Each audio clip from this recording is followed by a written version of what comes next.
Die einst so bedeutende Handelsstadt Augsburg, auch sie hat eine koloniale Vergangenheit. Dass die mehr in den Blick genommen wird, dafür sorgt der Historiker Klaas Henschel.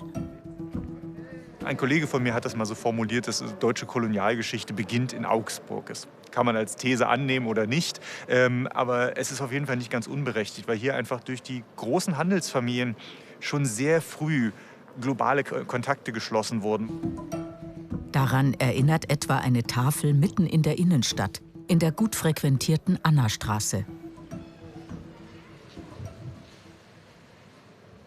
Das Problem ist, dass die Tafel die Kolonialbestrebungen der Welser als etwas mindestens Neutrales, wenn nicht sogar Positives darstellt, aber vollständig ausblendet, was diese Kolonialunternehmungen für Auswirkungen auf die indigene Bevölkerung im heutigen Venezuela hatten. Und das ist eine Perspektive, die halt ergänzt werden müsste, weil die Welser einen großen Teil ihres Gewinns damals tatsächlich mit der Ausplünderung des Landes gewonnen haben. Die Tafel einfach zu entfernen, hält er für keine gute Idee. Wenn wir sie jetzt entfernen würden, hätten wir in Augsburg keine Stelle mehr, an der diese koloniale Geschichte weiterhin gedacht wird. Und das würde auch nur dafür sorgen, dass dieser Teil der Geschichte wieder einmal vergessen wird. Auch hier im Schätzler-Palais besteht Handlungsbedarf. Klaas Henschel untersucht mittlerweile im Auftrag des Museums das Deckengemälde auf koloniale Hintergründe. Was aus den Bildern herauszulesen ist, erklärt Direktor Christoph Trepesch. Es ist ein eurozentrisches Weltbild, was hier oben dargestellt wird. Im Zentrum eben die Personifikation der Europa. Der Freskenmaler Gregorio Guglielmi malte im Jahr 1767 Europa als Frau im Zentrum. Nur am Rand die Dame Amerika. Amerika, da hat man bestimmte Vorstellungen, da wurde Gold gefunden. Deswegen spielt hier auch ein Goldklumpen eine gewisse Rolle. An dem Gold waren die Europäer interessiert. Doch unter welchen Bedingungen spielten sich die Handelsbeziehungen ab? Das will Klaas Henschel herausfinden. Schließlich wurden die Schätze wie das Gold durch Sklavenarbeit gewonnen. Das Problem ist, dass wir von diesen Menschen, gerade von versklavten Menschen, fast keine Quellen haben, weil halt versklavte Menschen selten die Gelegenheit hatten, ihre Geschichten aufzuschreiben und diese selten bewahrt wurden. Das Museum möchte neue Blickwinkel anbieten, etwa auf diese Augsburger Bankiersgattin, die kostbaren Schmuck trägt und Kaffee trinkt.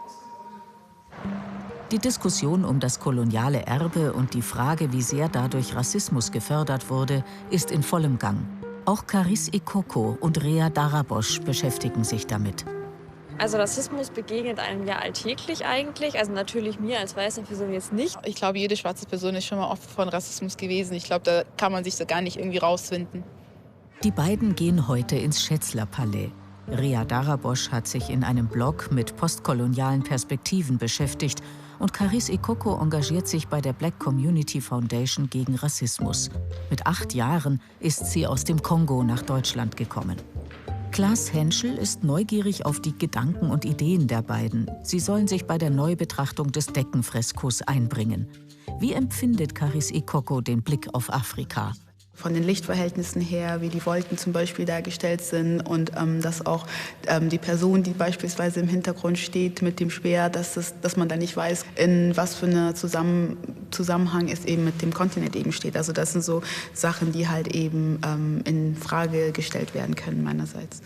Also ich könnte mir in der heutigen Zeit auf jeden Fall vorstellen, dass man einbringen könnte mehr natürliche Ressourcen, weil wir ja heute wissen, wie viele natürliche Ressourcen beispielsweise allein nur im Kongo beispielsweise zu finden sind und dass ja auch europäische Länder sich daran bedienen und das wäre zum Beispiel eine Darstellung, die komplett fehlt, wie reich eigentlich das Kontinent am Boden allein ist. Da wird der Reichtum eher mit Europa in Verbindung gebracht, also mit großen Gewändern in Europa oder mit Gold in Europa und das ist ja einfach nicht, also wo der Reichtum herkommt, das ist ja eben die Ausbeutung. Kommt so eine Einordnung nicht zu spät?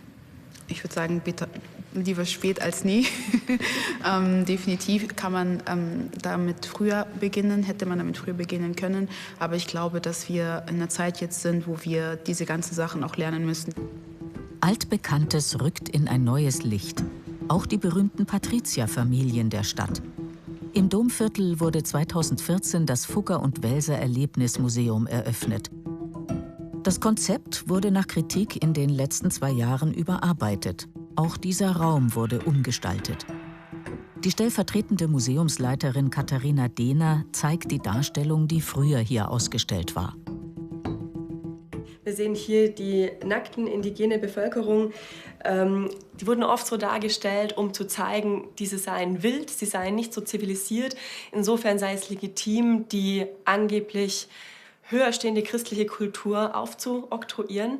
Und natürlich sieht man hier auch die Wünsche der Europäer, nämlich das viele Gold und die Reichtümer, die in Amerika zu finden sein sollten. Wenn man sich dann überlegt, was das aber für die Einheimischen bedeutet hat und wie brutal und rücksichtslos vorgegangen wurde, dann ist es ganz wichtig, das wirklich mal aus dieser Sicht zu sehen. Jetzt werden hier die Felsmalereien von La Lindosa aus dem heutigen Kolumbien gezeigt, um der indigenen Kultur mehr Raum zu geben. Auch ein Massaker der Europäer an der einheimischen Bevölkerung wird hier in den Malereien als Bildergeschichte erzählt. Also zum einen hat man bisher in der Überlieferung der Augsburger Stadtgeschichte meistens nur auf deutsche oder spanische Quellen zurückgegriffen, also eher positiv oder sogar ein bisschen bewundernd. Aber dass man jetzt aktiv und bewusst versucht, nicht nur die europäische Sicht der Dinge zu erzählen. Das ist tatsächlich in den letzten 2, 3 Jahren enorm in den Fokus gerückt und hängt natürlich sehr mit dem Erstarken dieser Black Lives Matter-Bewegung zusammen. Das goldene Zeitalter Augsburgs hat also seine Schattenseiten. Aus europäischer Sicht brachen Entdecker auf. Für die einheimische Bevölkerung waren es Eroberer und Besatzer. Sowohl die Welser als auch die Fugger profitierten vom Sklavenhandel. Warum hat man das nicht schon viel früher thematisiert? Es ist ein Forschungsthema, was noch nicht lange im Fokus steht. Sowohl der Metallhandel der Fugger als auch eben diese ganze Forschung unter postkolonialen Gesichtspunkten sind Themen, die erst in den letzten Jahren richtig ins Bewusstsein auch der Forscherinnen und Forscher gerückt sind. Eine neue Stele mit mehr Informationen dazu wird Ende des Monats aufgestellt werden. Auch das ist Teil der Handelsgeschichte. Diese Armreifen, Manillen genannt, dienten Niederländern und Briten als Zahlungsmittel im Sklavenhandel. Ebenfalls Tauschobjekt, ein Stück fuggersches Kupfer. Es wurde 2019 in der Nordsee gefunden. Kolonialgeschichte, die für Klaas Henschel bis in die Gegenwart wirkt. Woher kommt unser Wohlstand? Was für eine Rolle spielt Gewalt dabei? Aber was findet vielleicht für ein kultureller Austausch dabei statt? Und da ergeben sich einfach eine Vielzahl an Dimensionen und Vielzahl von erstaunlichen Einblicken teilweise, die ich einfach sehr, sehr spannend fand. Und deswegen fand, dass das ein Thema ist, was es sich absolut lohnt, weiter nachzuvollziehen. Der Blick auf eine ganz andere Facette der langen Augsburger Stadtgeschichte. Ein Perspektivwechsel, der noch lange nicht abgeschlossen ist.